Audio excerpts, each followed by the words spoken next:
Medieval Combat video review. This is a detailed breakdown of a 2014 Crown Final Championship in the SCA in the Kingdom of Gleann Abhann. And this video was sent in by special request, so what we're going to do is break down all the techniques that we can observe in it, see how the fight goes, and hopefully learn a little bit about the two fighters involved. Here we're actually kind of lucky to have a video from each side of the fight, so we're going to get it from two different camera angles that we'll analyze at the same time. And in the red and white you have Dubh Padruig, and in the black and white is Sir James at the time. Again, this is back in 2014, so let's take a look and see how this fight goes. Bear with me a little bit, because keeping the videos synced up and appropriately scaled is a little bit tricky at times. So the way I like to do these, I'm going to zoom these out a little bit. We're going to run through and watch the combat, and we'll break down each exchange individually. The last thing to point out, these are SCA fighters, so a solid blow to the head or body wins the fight, as long as it's with the edge of the wooden sword. And from the knee down and wrist up, you're invulnerable. I believe they both also are able to stab with their swords. A little tough to tell according to the video quality. And this is going to be best 2 out of 3. The winner ends up taking the crown of Gleann Abhann and making their consort queen. So let's take a look at the first exchange.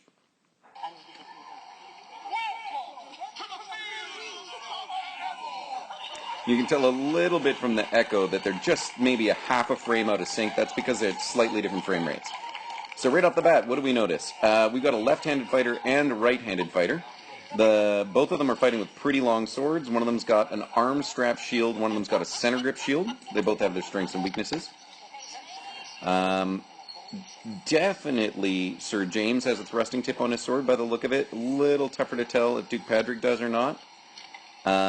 They're both sort of testing each other's range, fighting at long range, doing long range slashes. Not seeing the typical left-hander or versus left-hander shots, but you are seeing a versus left-hander angle and defense, and a typical versus left-hander shot. One of them is going to get hit in the leg or an offside head, most likely. So what happened there is turning his opponent out of the sun, so that because he got hit in the leg, it disabled the use of his legs, so he's kneeling. So turn him out of the sun so he's not looking up into the sunshine. So it's nice chivalry. And a lot of wrap shots to finish that first bout. So let's take a look at that first pass, and then we'll see what we can do to break down the fight and analyze if there's some interesting details here. And pardon me, I'm stammering a little bit. Okay, so going right in, a few things to note. We've got a center grip shield here that is pretty flexible. You can move it around really far, which is handy when fighting against someone who's offhanded against you. But it's a little weaker and a little easier to bobble because you're just holding it by a grip. The arm strap shield here, a little bit stronger, a little bit tougher to manipulate because your forearm is braced against the back of it. Both of them fighting with quite long swords. It does in fact look like there's a thrusting tip on the end of that one, so they can both stab. So they've got to be wary about that. The interesting thing here is, just like in baseball or any other sport, being left-handed can sometimes be an advantage in that most of your opponents aren't used to fighting left-handers, and you're mostly used to fighting right-handers, so there's a little bit of familiarity here. The interesting thing to me, and I'm not from around those parts, is it looks like Sir James is fighting like he's fighting an off-handed opponent in his stance, but Dubh Padruig, who's the left-handed one, looks a little bit more like he's fighting someone same-handed. Again, the reason why I say same or opposite-handed is both swords are on the one side of the body and both shields are on the other side of the body. So, as we settle in, what do we notice about these stances? First off, there's a big opening on Dubh Padruig. They are in range here, though it's pretty long range, and they probably have the opportunity to shut down any attacks coming in. But that to me looks like a bait. So the temptation being, hey, why don't you open up with a shot right into that slot? I know that it's coming. I can bring this basket hilt down or the forte of my sword and block and counter. So that's probably a bait right there with that very open shield stance. The other openings that I'm seeing on Sir James, what he's doing is he's presenting a really he's presenting a very high defense with both his sword and his shield in an A-frame sort of offering strong protection up high while leaving his sort of thighs exposed. That's a pretty juicy target to most left-handers, but you'll notice that he's also putting his left thigh forward most of the time instead of his right thigh. So that sort of shortens his opponent's effective range to reach it. All right, they settle in. As soon as I see Tip come down like this and bob and threaten like that, that's just saying, hey, pay attention. You're going to have to watch out. I've got a face thrust ready, and basically saying you've got to be prepared. The other thing that I'm seeing is in this, you see a pretty casual stance from Dubh Padruig. You can see a pretty aggressive stance from Sir James. I actually see this, it looks to me a little tough to tell from the camera angle. They both look like relatively larger guys. I don't know them very well, but I'd say by the look of it, Dubh Padruig looks like, I don't know, maybe 6'2", and Sir James is a little bit heavier set, lots of power, fighting with a center grip, and A-frame style, pretty popular, with that sort of forward bias. So he looks to me like Duke of Thanric, for instance. So even though that sword tip is forward, neither of them have their weapon hand back behind their head or anything like that. It's forward. They can still probably generate power because they look like bigger guys, and those look like relatively long, heavy swords. You'll see other fighters will sometimes have their hand by their shoulder and the sword draped behind their back, already wound up and that sort of thing. But both these guys look like they can throw with power from that forward hand position. That is also, I believe, a pretty popular style in that region. So you get a lot of defense by having your sword in front of you. That offers a second layer of protection, and it's less distance for the weapon to travel to reach your opponent, but you lose a little bit of wind up. So here we see pretty consistently James giving ground, and for the first moment here that I'm really noticing, there's also an instance where that juicy left thigh is forward. So that is the sort of thing that a lot of left-handers are going to want to throw a wrap down to that thigh and hit that with the back edge of the sword. So this first shot comes out here, in my opinion, at this range against this skilled an opponent with that much defense, this is just sort of a warding attack. It's not necessarily expecting to hit anything, but it might be setting up, let's see what's available, let's see what's there, and it also stops the advance a little bit. They set up again, back out of range, adjust around a little bit, and now you can see them both sort of settle their shields again. So Padruig's style, a little bit casual, a little bit hard to tell exactly what he's thinking, but it's also a really neutral position. What it seems to me, he's currently prepared to throw a shot going on this left camera a little ways away from the camera and towards for an offside shot, but it also wouldn't be hard for him to come around for an onside shot to the head either, because he's got that sort of neutral sword position. What I see as a threat from John is probably like an offside shot to the head from his sword position, or an onside leg shot, or perhaps a slow wrap and a thrust. But I'm not seeing a lot of other potential shots there. At the same time, Padruig's got a pretty big shield, so that entire quadrant is protected anyway. So that's the sort of things I'm looking at. Here we see, instead of an offside head like I was reading, you see that slash for the slot. What he's trying to do is throw in between John's shield and sword. Doesn't quite get there, and John's been backing up, so there's no real threat there. Clears that sword, and when you see someone sort of lean back and pull a blade back like this, to me it usually looks like they've got a really long sword that they're trying to clear, but this is well above the height of the ground. So instead what it looks like he's doing in that circumstance is leaving power chambered up in his shoulder muscles in case John presses the attack. All right. We've been going pretty slow through this. I'm going to try to, now that we've sort of looked at what look like the opening threats from them, we'll jump into the first real exchange. So here you can see John's been giving ground a lot. Watch his back foot.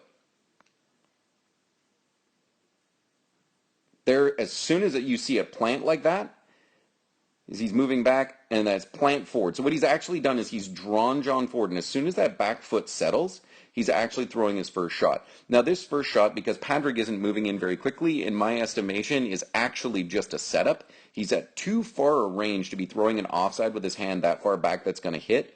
Even in the eyes, you probably aren't going to be hitting very hard. And then sure enough, we see the maximum range on that shot. It would have actually just missed Padruig. But what he's done is he's reached out, and he's made contact, his sword is now also sort of in the space between them, so he's relatively protected. His own sword is protecting him a little bit. And here we see, in my opinion, the first mistake of the fight. A fast shot to the eyes is always something to be worried about, but Padruig, in my opinion, he's cross-blocked with his sword, but he also starts to double defend. So he's defending with his sword and his shield, and he pushes both of them away. So take a look at what happens with that defense as soon as that first shot is picked up. So here comes the shot, and I'm just going to run it in slow motion. You see the shield bobble up and out. So that little bobble up and out was actually, I think, what what Sir John is looking for. He reaches out, pop, not a real threat. Yes, the sword block was made, but then the shield actually moves just enough that it creates an opening on this side. And when you're fighting against an offhanded fighter, it's leg wraps and offside head. So those are the two most common shots. So there was a fake offside head or a feint to the offside, and then leg wrap. Right? And that leg wrap actually almost comes in above the belt, which would have been a kill, but it comes in just below the belt. A little hard to tell from the camera. It looks like it's just barely on the edge of the sword as well. So very close to flat, very narrow margins, and you can see that that shield edge is really, really close. So it looks like that tiny little shield bobble that we saw that happened as a result of that offside fake didn't look like much. It was just a momentary pause, but that momentary pause gave him the half inch to be able to reach around that shield edge and land the leg. So you're talking about very thin margins. Takes a second for Duke Padruig to notice the hit, and then he drops to his knees. So that's that exchange. And then here we see, now this is an SCA peculiarity. You're fighting a kneeling opponent. That's always a little bit tricky. Now, if you look at it, this is really neat. From this camera angle on the right, we can actually see Duke Padruig's opportunities. Against an A-frame style from a really low position like that, my personal immediate thought is that you're going to want to throw into this slot, throw between the shield and the sword. Here's the challenge with that. When you're in an offhanded fight, your shield's all the way over here, and your opponent's weapon is all up in this space. If you throw down with that sword, especially with the way that they're set up in this position, your own head is pretty open. So tricky spot, and he's not moving around on his knees much, which probably not allowed in that area. And you'll also notice that Sir James is using quite a long range and leaning forward. So any opening shot, even with a long sword, Padruig's either going to have to sit up on his legs and reach way out, exposing himself to reach his opponent, or he's going to have to wait to react. So there he throws that shot, again, very long range. And this, he knows, instead of that slot that I was talking about, he's just throwing right into the shield. He's like, what can I do with this shield shot? It's going to bobble the shield a bit. Looks like pretty strong power, actually. Even against a center grip, which, as I said, is a weaker grip, to see that much response out of it, that tells me Duke Padruig's probably throwing pretty hard, or Sir John is, letting the shield move and flow instead of fighting against it. So he gets his guard back in, and here we can actually see he's leaning pretty far to the right. The reason he's leaning that far to the right is he's trying to see an angle here. Now the other thing is, when you're leaning that hard, your feet are planted and that sort of thing. So why isn't that leg open on this other side that he's leaning, because his shield's not really protecting it? Well, notice that that leg is back. So it's actually pretty far out of range. And for Padruig to reach it, he's going to have to reach all the way over here and expose himself pretty heavily, reaching across his own body to get to that leg. So this is definitely an offhanded fight with each other. All right, so there comes another shot to that spot. This is actually pretty interesting. So here you see a hand bobble, and that just gets a response out of John. And then that hand bobble actually allows you to create some circular motion in the tip of the sword.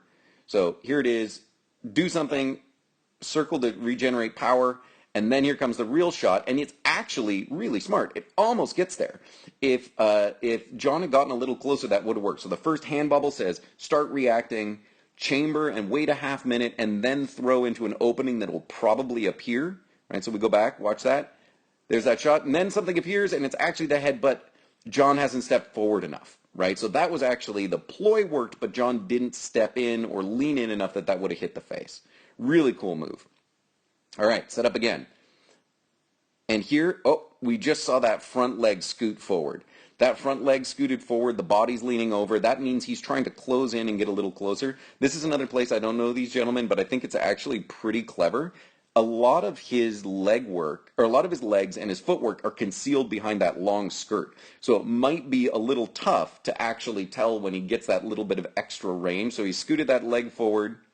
There's that throwing for that shield edge again, and now the counter. Now this looks to me, this counter coming in is going to, yep, absolutely, he's going to follow in behind his shot. So he's going to use that to close in. So he's throwing, and he knows against an offhanded fighter, you're throwing wraps. So he's going in, close in, get that shield up, and John throws what's going to be his bread and butter shot, which is, Padruig throws his bread and butter shot, which is a wrap to the leg, right? That's why this center grip shield is pushed so far over to the side to protect against that shot. Now we're just going to come in and strong angulation, come in, press hard, and start throwing wraps.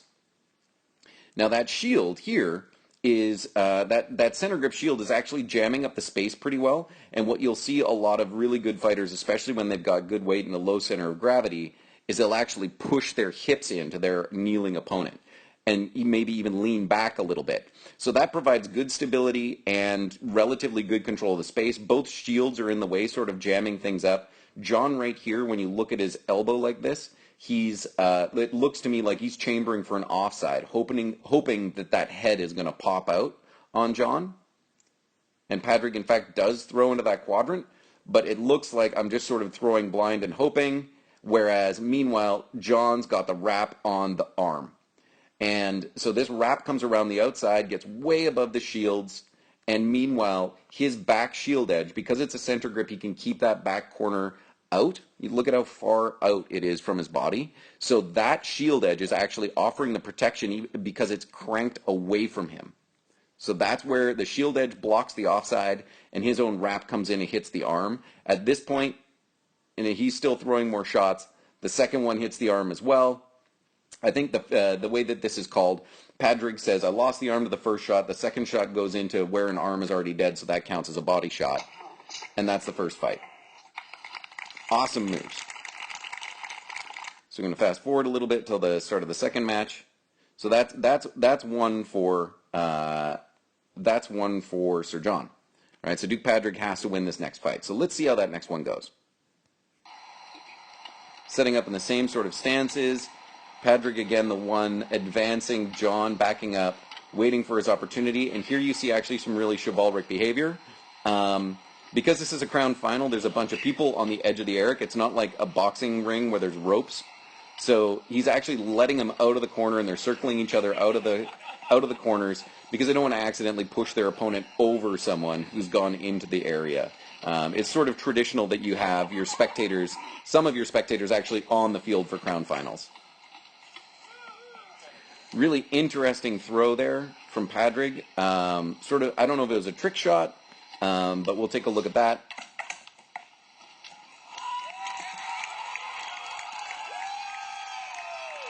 Oh man, what a feeling just hearing the crowd go off like that. So obviously Sir John wins crown with that combination. So let's go back and take a look at how this all went down. I think we can skip the part where we're circling. It looked a lot like the first fight, right? So I think we can just start here.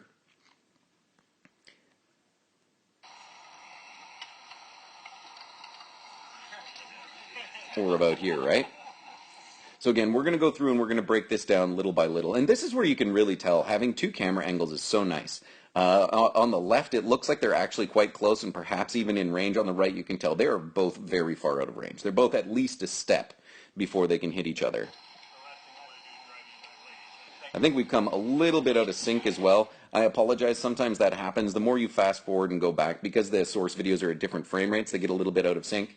So hopefully we can still get some good analysis. All right, so here you can see they're stepping into range. And there's that opening shot, and it's a surprise attack, right? But the downside is it ends up with Padruig's sword in a really awkward position, right? So he's all here, and he's been advancing for the last 2 rounds, just sort of casually. But you can actually tell he's put his weight forward of 50%. For the first time that I can recall in the fight. So if that's vertical, he's actually here, just a little bit biased forward, And that is actually him driving into his opponent to try to close that range, because Sir John has been really carefully saying, I'm staying out of range, I'm staying out of range. Remember, the moment I planted that back foot, that's when I started throwing. Duke Padruig trying to get the jump, and he throws right for that slot. Right now, in this case, he's counting on John either stepping forward probably or staying put. John just has to edge back just a little bit to get out of the way of that blow. And here I'm actually going to sync these back up again. Right about there. So now we should be linked back in. So he throws right for that slot that you see in the middle of that A-frame guard, but it basically whiffs. And so there's the defense, and he's going to throw right down the center of it to try to hit in between, but it leaves him badly exposed here. Here, you see the hand out of position. He's got to turn the wrist a bunch. Now, at this point, as soon as you see a sword in this position, against most opponents, you're going to say, okay, they're totally helpless. If I'm Sir John at this point, and he probably knows Padruig better than I do, which is maybe why he doesn't fall for it, but seeing the blade in that position with the arm twisted that way looks totally vulnerable. I'm going to come in and start throwing shots right up here. And it's going to take a while to recover that sword, get it out of an awkward position. However, John does this weird thing like this, where he steps forward and with his arm and elbow straight, brings the whole thing behind him, and now suddenly he's able to roll the grip, and the blade is back in a good position, and now he can throw all sorts of interesting stuff. At this range, it looks to me all of a sudden he's turned what was an awkward sword position with his weapon out in front of him. He stepped in behind it and turned it into the opportunity to then whip the tip around and just smoke that back into the lower leg, probably back edge, is what suddenly I'm reading as the threat here. So like, whoa, really cool stuff. And instead, you can see he's whipping it, and he's decided I don't have the reach to get that leg. So now he's bringing it up high and back edge, almost tagging the arm. So that's pretty cool. I don't think I've seen anyone throw that sort of thing before. That's that requires some good coordination, and to me, it looked like it was going to be super awkward in the wrist and elbow, but he actually pulls it off. So let's take a look at that in slow motion one more time, just because it's really interesting. So the shot awkward, steps in, whip, and bang, back up into that quadrant. Now at this point, he realizes by throwing that shot, he's actually had to reverse his balance. So he's now, leaning back. There's another opportunity, in my opinion, for John to charge in, but it seems to me like John is very much a counterpuncher, and he's waiting for his opponent to make a mistake or sort of slicing little angles off of him is what we saw last time. And charging in against any Duke, even when they look off balance, is a dangerous proposition. All right, so now I think we're ready for the final exchange of the fight, if I recall correctly. Same defense and same guard. And then when they open up, look what John has done with his shield. He's left it in place. So here's his shield and his body, and you can see this more easily on the right camera, right? So there's the shield. There's the body. As we step forward, his body moves back, but the shield moves forward. So what he's done is actually shortened the distance between his defense and the weapon, and Padruig is throwing what is clearly a setup shot. You don't often see left-handers throw a snap opener, especially a snap open to offside leg, which is what this looks to me. You can tell it's an opener and it's just a feint because the blade is up in the air. Now, it might be that he's decided partway into the shot, like he gets to here and he tells it's not going to go anywhere, so he's already turning his hand so that it hits a bit on the flat because he's going to recover. And you can also see that he's sort of stepping around, but now he's going to convert it to an offside shot, and the challenge is he's left his arm open as he whips that offside. So he's going snap offside, which is a common right-hander technique, but he throws it, and that I think he was expecting the defense to be a little further back. So as we saw when John pushed that shield forward, what that does is shorten the time between when that first shot's going to bounce off the defense to land the second shot, which is real. And he's also, this is one of those things that you can absolutely see in an offhanded fight. When you step forward behind your blow like that, it's very difficult to bring your shield, in the case of Padruig, across his own body to protect that arm. That arm is out and open. So what you'll see, that first shot, bam, right into the arm. Now, is he aiming for the arm? Is he arm hunting or anything like that? Like, no, if his arm wasn't there, it'd be to the head as well, but he might very well be throwing for the arm. So he takes the arm, and you can tell it's a nice solid wrap. There's only one mistake made in this form, and that's that the shields remain forward and down. If the shield was here, he'd also be protecting his head. Now, that offside shot does kind of come in and ping off the head a little bit. Looks like it maybe comes in a bit flat as well because you see the black. And Padruig's already lost his arm. So the shot maybe lands light, maybe lands flat, and it's from an arm that's already been sort of like disabled. Meanwhile, really cool move. Let's look at what John's doing. He throws that shot, counter wrap, and then he's like, I am GTFO. I'm going to step away and around. My opponent's line has been very straight this direction, so he's stepping around into angulation and goes from wrap, brings the hand up, keep power going, nice and tight to the body, rotates around, and then throws a deep wrap around, this time just above the belt. So that's the same blow that we saw that landed in the first match, but the follow-up here, again, Padruig's probably already lost his arm, and that same blow, and then look at the angle of his hips. It's supposed to be the angle tool. Give me the angle tool. The angle of the hips. He's actually, by sort of scooting his butt out, he's also getting out at the same time. So really cool move.